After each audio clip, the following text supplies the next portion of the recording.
people are getting Botox at a much younger age. I have friends in their 20s looking to go and get Botox. Is this safe? I mean, the truth is it's got great long-term safety data. If an 18-year-old, 17-year-old comes up to you in a kind of irrational manner asking for Botox, then...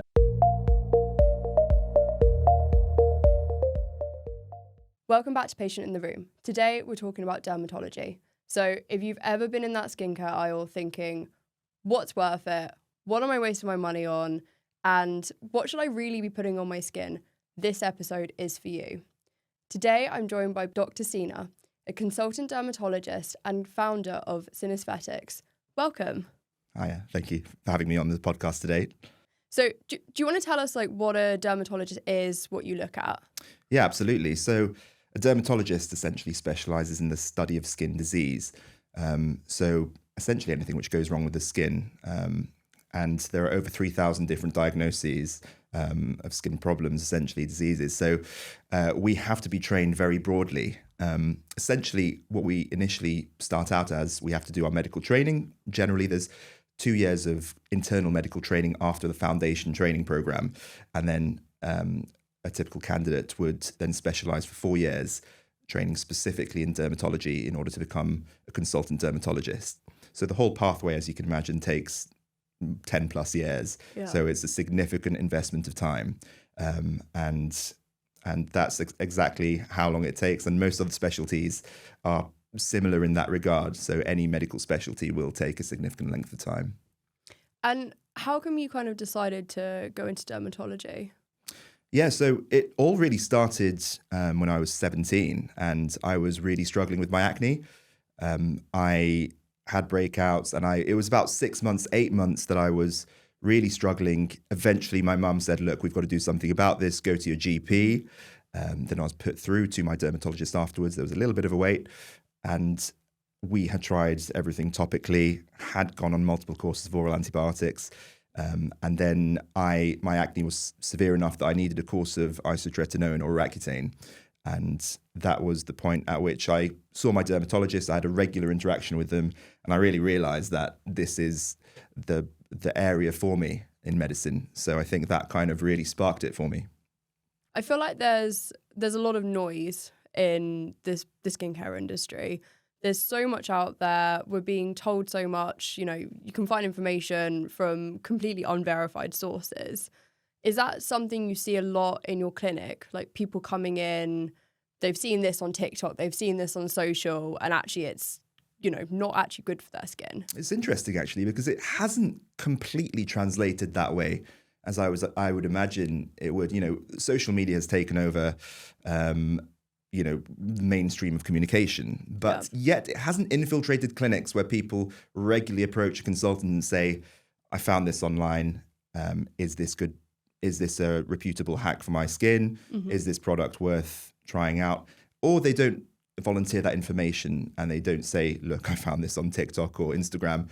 And is this true or not? They would probably just come out with the information themselves and then get the clarification from me on that. So it's something which will happen more, though. There will be more people, I'm sure, citing sources on Instagram.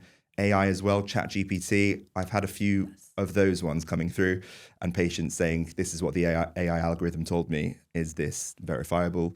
And that's an interesting area as well. I'm sure we're going to get more of those queries in the future.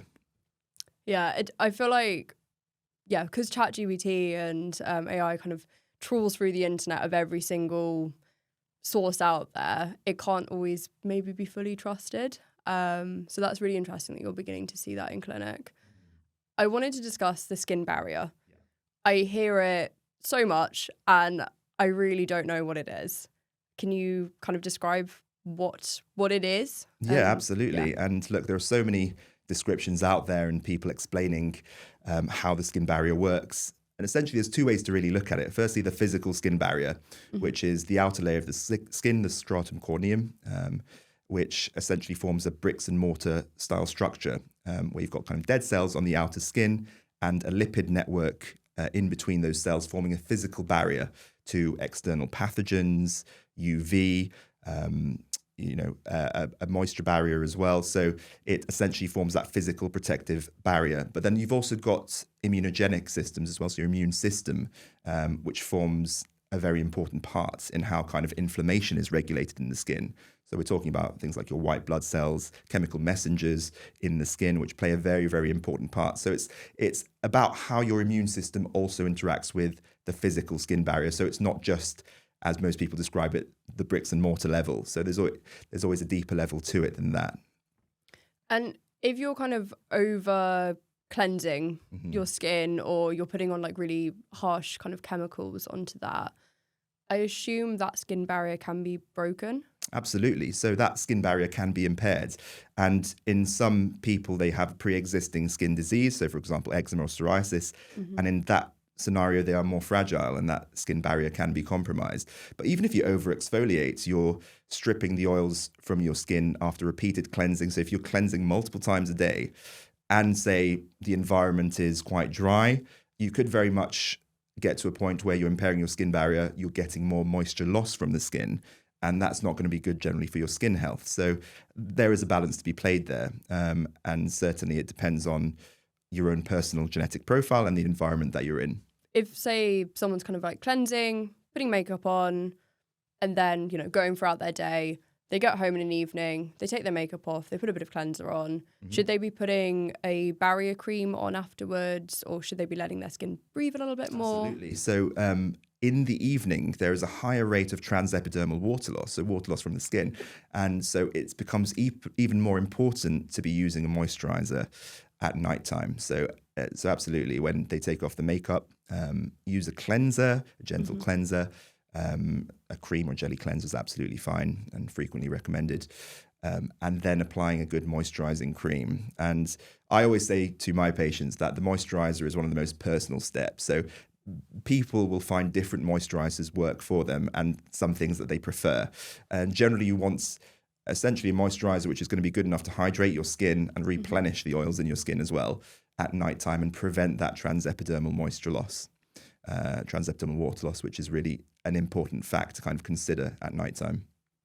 And when we are looking at these moisturizers, I mean, I'm sure you're aware, but they can kind of go from, your £2 moisturizer to your, 50, 60 quid moisturizer. Is it actually however much you pay is how good the moisturizer is? Yeah, absolutely. And it's one of those things which a lot of people want to upsell you products and say that this is a more expensive moisturizer, it's got more actives and it's going to be better for your skin. And the truth is that they are not really using a strong evidence base to prove that. So there are a few key ingredients that we know work really well in moisturizers, things such as ceramides, glycerin, squalane. And once you cover the main bases with your moisturizer, then the extras, there may be a limited evidence base and they could push the dial just another 0.5% or so, but they're not going to be a key thing in a staple moisturizing regime. And I think sometimes we are oversold, especially with moisturizing creams. You see online that there's things such as La Mer, the tubs of that can cost into the thousands. I'm generally quite clear on that when it comes to my social media profile, what I think of ultra expensive creams and moisturizers. So I think it requires more kind of rational conversation about this. And of course, a marketer is going to have their own views on wanting to sell a product at a premium price point. And there's always a little bit of tension with the consumer as well and being like, am I being oversold here? So it's an interesting one. And I think there has to be a distinction that at a certain point, you will not be doing too much more for your skin by paying more for a moisturizer. I see a lot of kind of like anti-aging moisturizers these days, particularly like for your face, for your neck, hands, things like that. I feel like this has really become a much bigger thing in the last couple of years. Like I don't feel like I've seen that as much. But with that, the topic of collagen has kind of been a lot more spoken about. What actually is collagen? So collagen is essentially a structural protein in the skin, and it forms a support network in the dermis of the skin. So essentially what we want to do with collagen is to boost its production over a lifetime. And as we age, collagen naturally degrades on our supplies.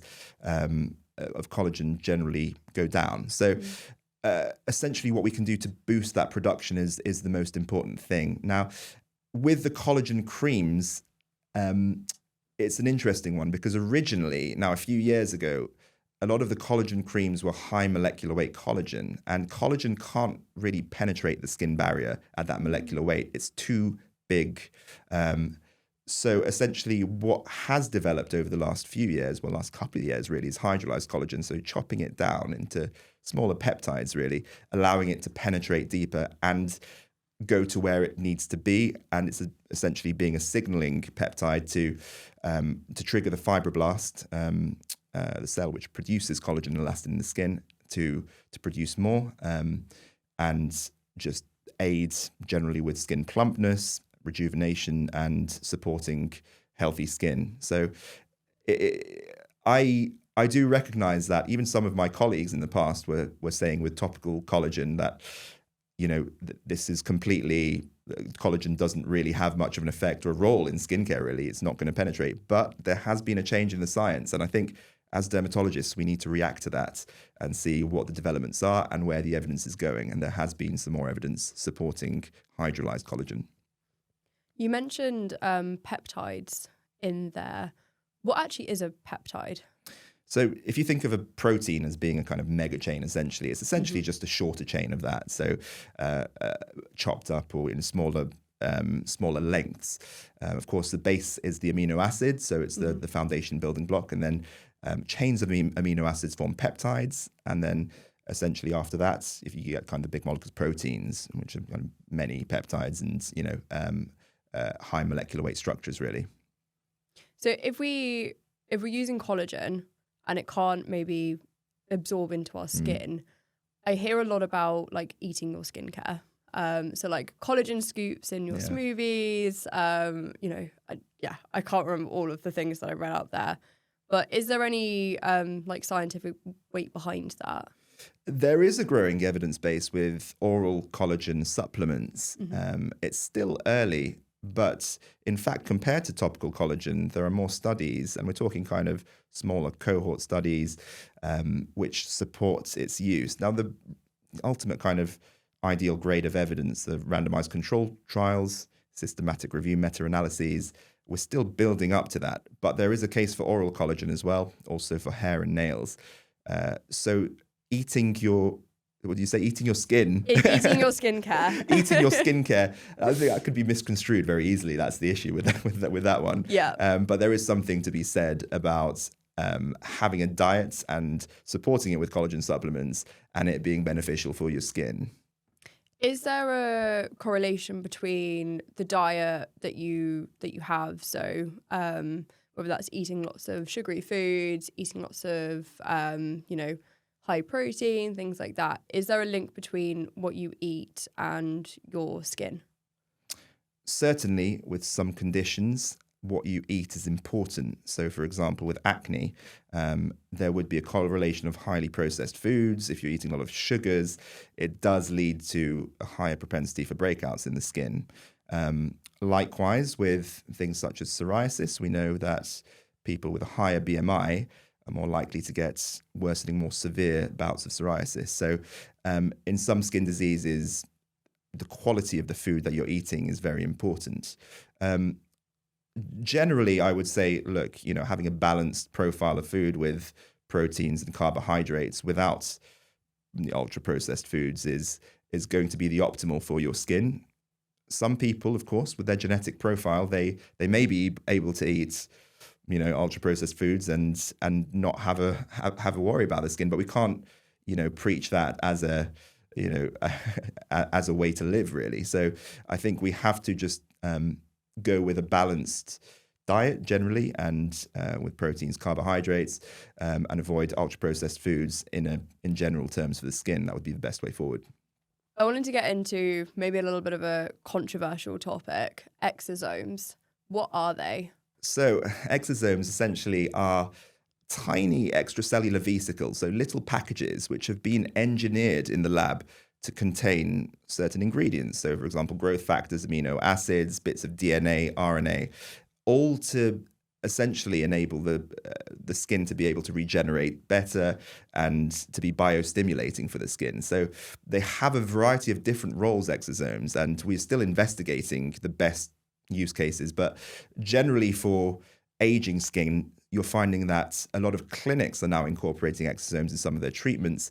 And even we've now seen topical exosomes in terms of skincare. And these are usually plant exosomes, which are included in the topical skincare products. Particularly with Korean beauty, they're including exosome products in their product lines. And of course, with topical exosomes, simply applying them, I think, look, the evidence is still developing there. Now, we know that some of the theory and some of the beneficial effects that exosomes can have. Whether ultimately the plant exosome is the best way to deliver that to the skin and whether it has a regenerative effect on the skin, I would say, look, we're not talking in the same level at the moment as things such as vitamin C, retinoids, more studied ingredients, niacinamide, peptides. So I think it's a growing body of evidence, and certainly in certain use cases, exosomes can be beneficial. Now, some clinics are combining exosomes with things such as microneedling, so using it on scars to try and reduce the appearance of scars, and generally for kind of full face rejuvenation, and are seeing good results. And this has only happened in the last couple of years. And the interesting point with that is that the legality of that is still something which is being spoken about fairly often, and the regulation hasn't caught up yet. So when you said that it's like plant derived, what part of the plant does this come from? So it's usually from stem cells and secreting these exosomes, and then bioengineered in the lab to essentially fill the small packages with kind of the most biostimulating compounds that the manufacturer would want to select. There are different categories of exosomes as well, though. So there are human exosomes, which can be derived from human sources like cord blood, human stem cells. So those currently are not legal in the UK. So we can't use human products in either injectable or topical skincare products. So that's something to bear in mind when you're checking out your exosome manufacturer or you're looking at a particular skincare product. There is, however, a category called human biomimetic exosomes, where they've essentially created a very similar outer layer to the kind of proteins that you would see on human cells and human exosomes. So it's essentially a copy, a biomimetic version of human exosomes. And so those, essentially, there's no regulation yet. Clinics are using them, and topical manufacturers are using them. The key thing is that there has to be no human material in the entire manufacturing process. So it has to be human synthetic and not using any actual human genetic means or any human cells or ingredients in the manufacturing. And are they safe to be using? So generally with exosomes, we only have a few years of data, really, kind of 3 to 4 particularly. So most of the effects that we've seen in terms of side effects, things such as irritation, minor swelling, reactions in the skin, things have been on a smaller scale. We haven't seen kind of long-term deleterious effects from exosomes. So I think, look, we need to observe it over the next kind of 5 to 10 years and see what the trajectory takes. At the moment, the early safety data is pretty good, essentially in products which aren't using human exosomes, so plant and human biomimetic. But that's an area which, we need to look into more in the future. And I wanted to kind of talk about Botox as well. I feel like this has been around for quite a long time, relatively, obviously. What actually is Botox? Yeah, so it's been around, almost kind of 50 plus years. Yeah. We're talking now, getting up to that. So essentially what Botox is, it's a toxin derived from a bacteria, Clostridium botulinum. So essentially this toxin is derived and purified. And then what happens is that it's injected into a muscle and it acts on the neuromuscular junction. So prevents the release of neurotransmitter, acetylcholine. And by that, it stops the muscle contracting. So if you imagine in the face, of course, certain areas, forehead lines, crow's feet, stopping the muscle contracting on a regular basis will impact the appearance of fine lines and wrinkles there with time. So if in the aesthetic space, that's why people use Botox.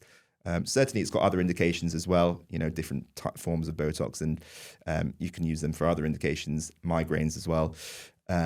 But in the aesthetic space, that's why we're interested in Botox. And certainly the trends are that people are getting Botox done at a younger and younger age. Yeah, I guess you pointed towards my next question there. People are getting Botox at a much younger age. I have friends in their 20s looking to go and get Botox.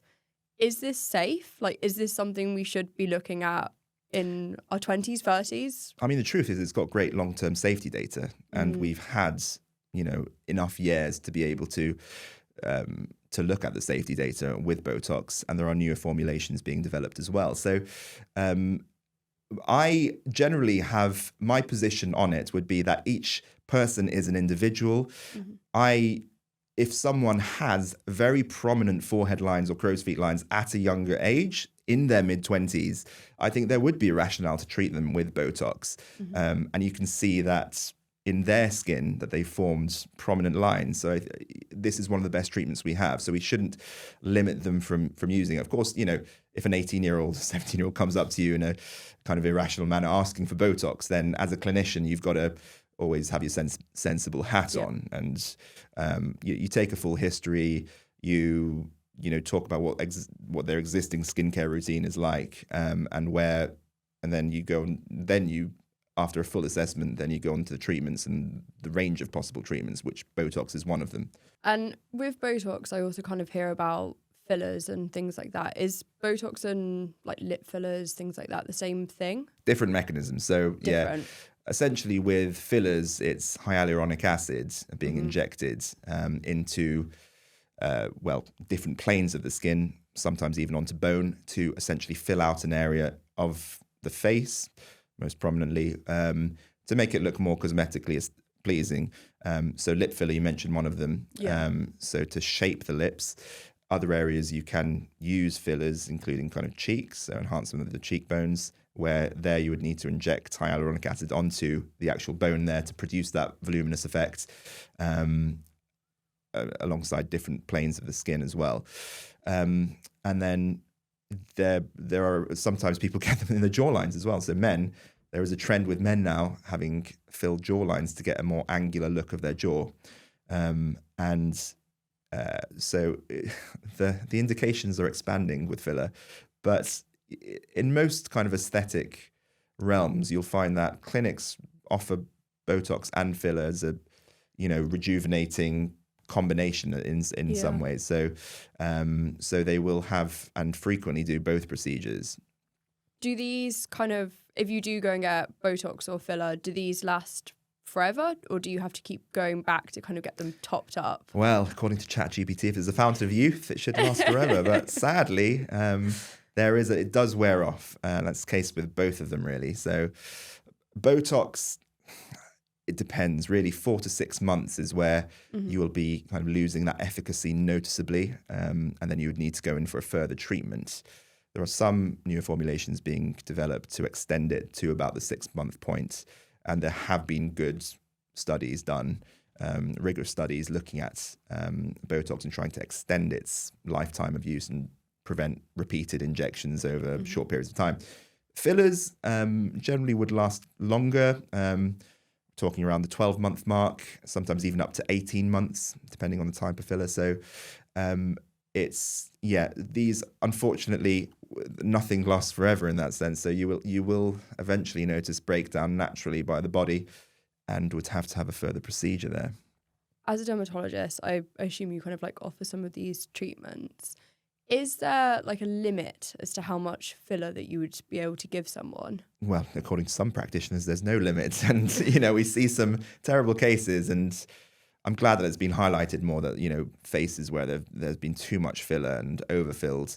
problems. And unfortunately, there was a case where recently where someone quite young died from having filler injected into the buttock area and a high quantity of filler.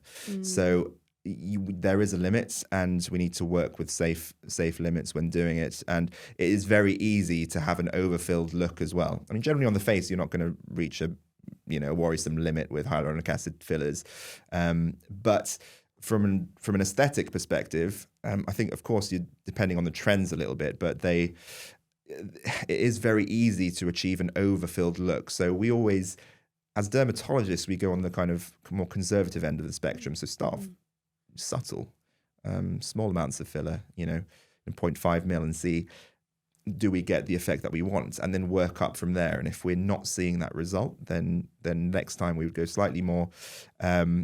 And the thing is that the patient would, they may be temporarily slightly unhappy that they didn't get the ideal result, but they would be in a much worse situation if they were overfilled and would have to reverse the filler.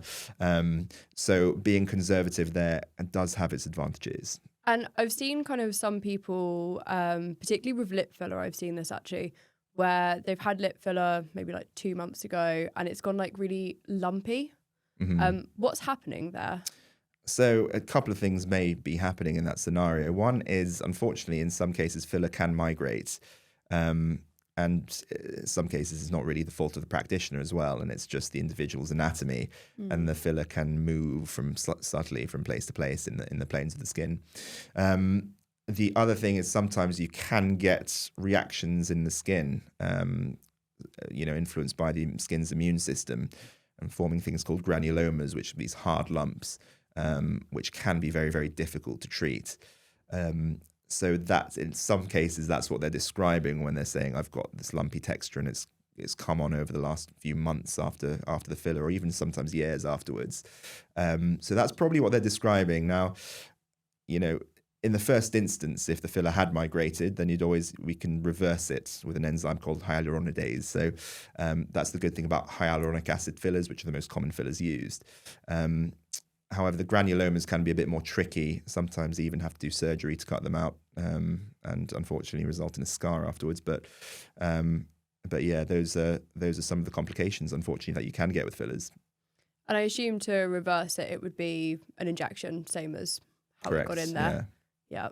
Maybe let's move on to something that we can get over the counter. True. Okay. Yeah. So what is maybe like one high-end luxury skincare item that you would kind of recommend spending money on? That's a great question. Because the truth is that for most products, you don't need to really go high-end luxury. Certainly, I would say with vitamin C, finding a product which includes its pure form L-ascorbic acid, usually those products are going to be on the slightly higher end, but you should still be able to find those products for about £20 to £30. But I would say a vitamin C would be something that you would spend more on. Peptides as well. The combination, the Matrixyl 3000, which is a combination of peptides, is one of the best studied peptides for anti-aging, and that would set you back. Although having said that, The Ordinary is also developing some great new lines out there, and they're undercutting most of the market. So, I mean, previously I myself even was using a Matrixyl 3000 peptide product, and I was paying £50 for it. But The Ordinary's come out with, and good data as well, but products at a much cheaper price point. So eventually we're now going into a point where high-end is not really absolutely necessary for the consumer. And it's the luxury, how it feels a little bit, maybe the extra couple of ingredients which are maybe having an effect on the skin, but still not really evidence-backed. The core things won't cost you, they won't break the bank. If you had, say, £10 to spend on skincare, weekly, what would you be buying? Good question. And to some extent, it depends on the age of the person as well. Yeah. But generally, someone kind of over the mid-20s, I would say a retinoid would be key. So over the counter, it'd be retinol or retinal, which are different retinoids. But I would say that would be one of the key products that you would need to buy, or the most kind of evidence-based product to help in an anti-aging skincare routine. Certainly, there's a lot of great data on retinoids out there. We sometimes even prescribe retinoids for our patients at slightly higher strengths, well, definitely higher strengths than what you can buy over the counter. And they have multiple beneficial effects on the skin, enhancing cell turnover, affecting kind of your skin at a kind of genetic level, and causing changes which help with rejuvenation and fighting fine lines, wrinkles. So retinoid is one of the key staples. Under £10, what else? I would say a moisturizer is key there. So you could definitely find a good moisturizer under £10, which has the key ingredients that you need: ceramides, glycerin, squalane, good ones. And sometimes manufacturers are even adding peptides into their moisturizers now. So you are finding even novel peptides being added to moisturizers. So the evidence base, look, people are developing new peptides all the time. And we've got to a stage where it's, let's include this peptide in, let's see if it has a beneficial effect in a small scale study. And big manufacturers are finding this. So they are adding the peptides into the moisturizers because they are compatible. I remember when I was a kid, my my nana would always, like every day, whether it was winter, whether it was cloudy, she would always put SPF on her face, her hands, her neck, like anything that was actually exposed to the outside world. Would you recommend putting on like SPF every day? I've done a few videos on this actually on my social media, and in most cases, yes. If you're going outside, if you're going to be exposed to sunlight, then using SPF, ideally SPF 50, would be required for most people. Certainly, look, if you're only going to be temporarily outside and it's a very cloudy day, and then you're going to be inside away from a window, then the rationale for using it, you can skip a day or two. No, you're not really going to cause any harm there. Certainly, if someone's kind of locked in an office all the time, you won't be asking them to put on SPF every 2 hours. But in most cases, yes. Certainly, in hotter countries, it becomes even more crucial. Places such as Australia, Far East, regular application of SPF 30 or 50. And to some extent, it depends on the skin tone as well of the individual too. So if someone's very fair-skinned, if someone has type 1 skin, burns very, very easily. So in that type of skin, they tend to always burn and they won't really tan. So, and frequently people with that type of skin have ginger hair as well, and they have a higher risk of skin cancer. So SPF becomes even more crucial. And I guess for those with maybe darker skin tones, should they still be wearing SPF daily, more regularly? This is a common question which is asked, and it still is a resounding yes.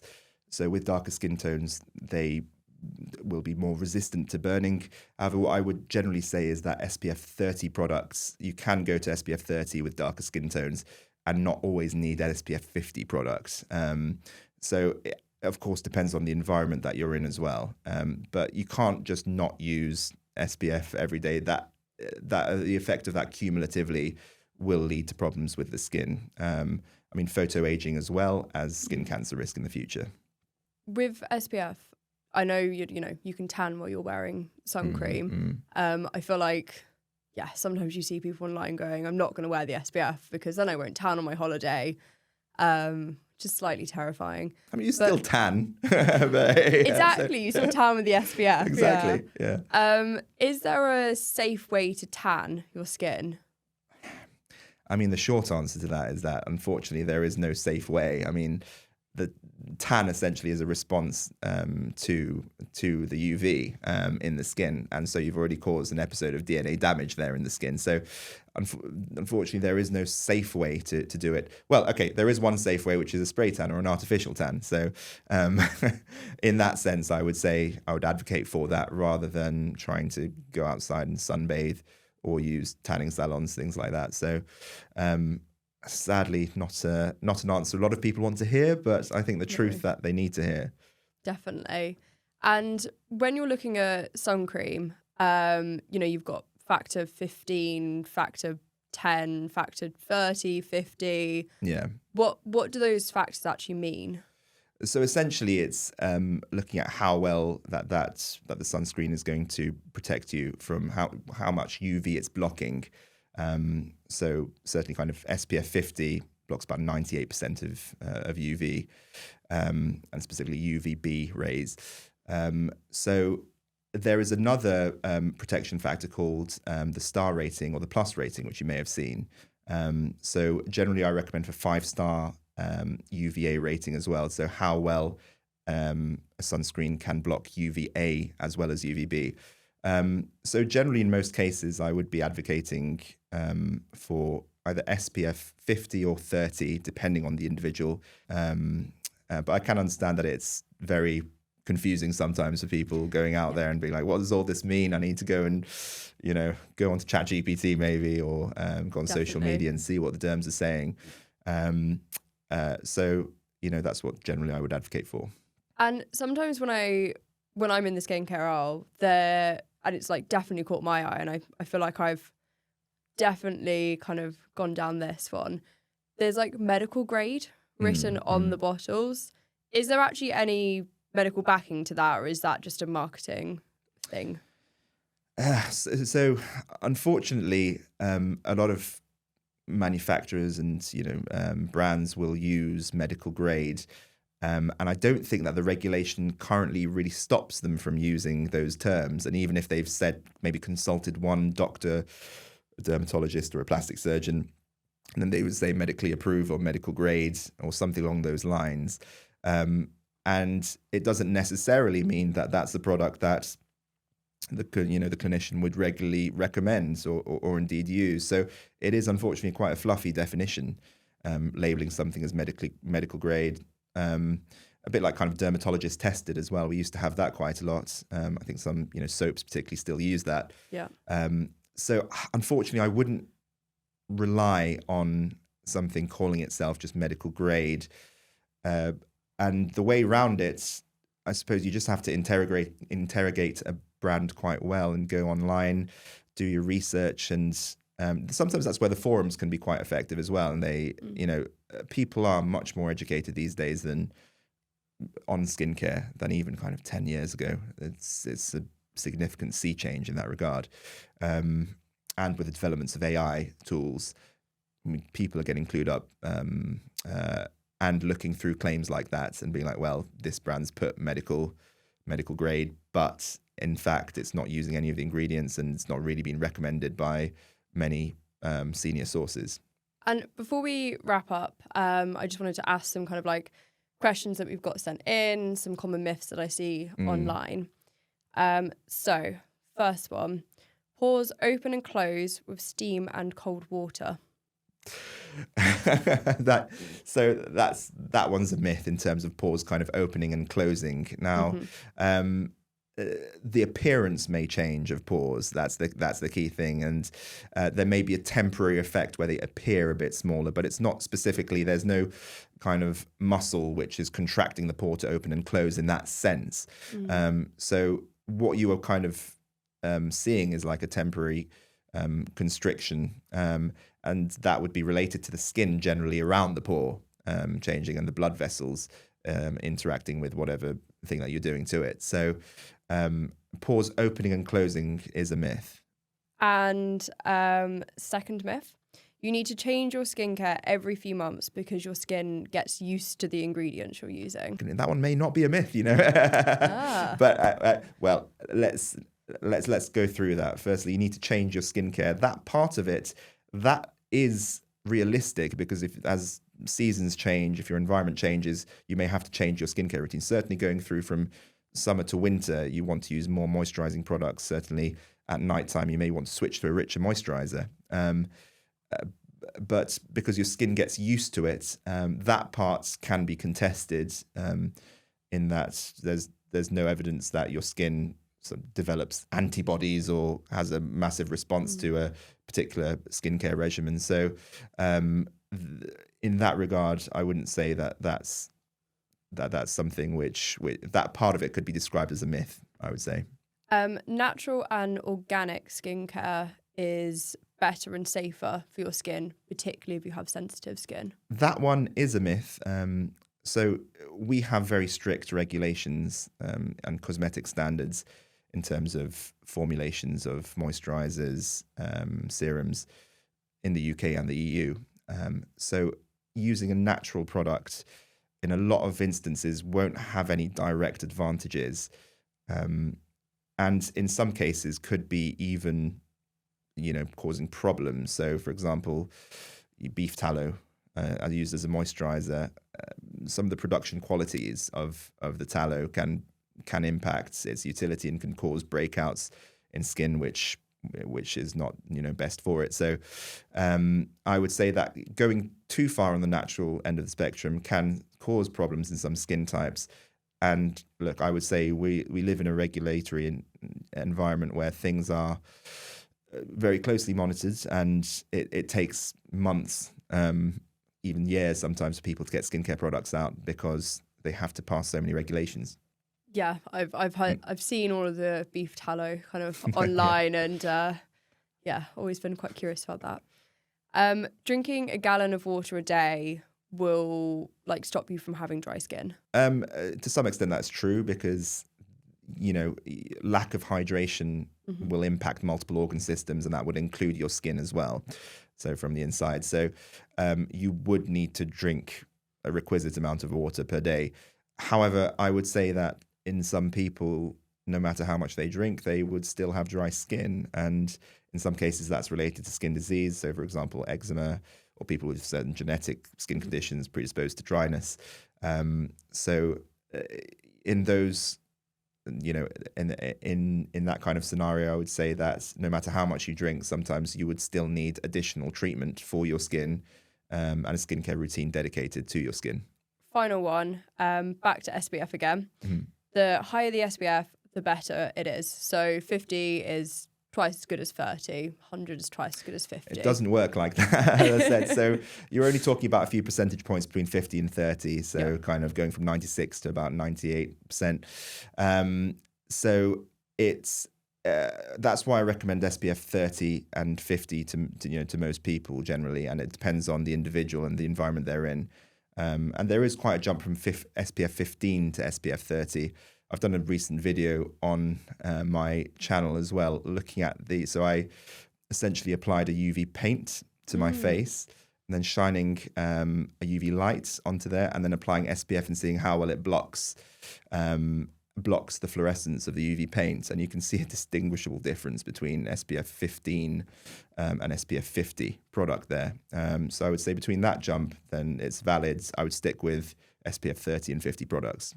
And I guess to wrap up, if there's someone sat at home, they're watching this, they're feeling really frustrated with their skin, they're not quite sure what to do, where to go, what would you recommend? What I would say initially is that going to your GP is still one of the main primary modalities of anyone who's struggling with their skin. And don't be afraid to go and say, no matter how small, I'm having this problem with my skin. It's impacting these aspects of my life. It's impacting my moods. Of course, there are support groups out there. There are some certain good Reddit groups as well, and channels on social media, although there can be a lot of toxicity on social media as well. So you'd have to be a bit careful there. But the use of those support groups is important as well. And essentially, when they see their GP, then they can be triaged and say, okay, what problem is this? Do we need to refer on to a dermatologist?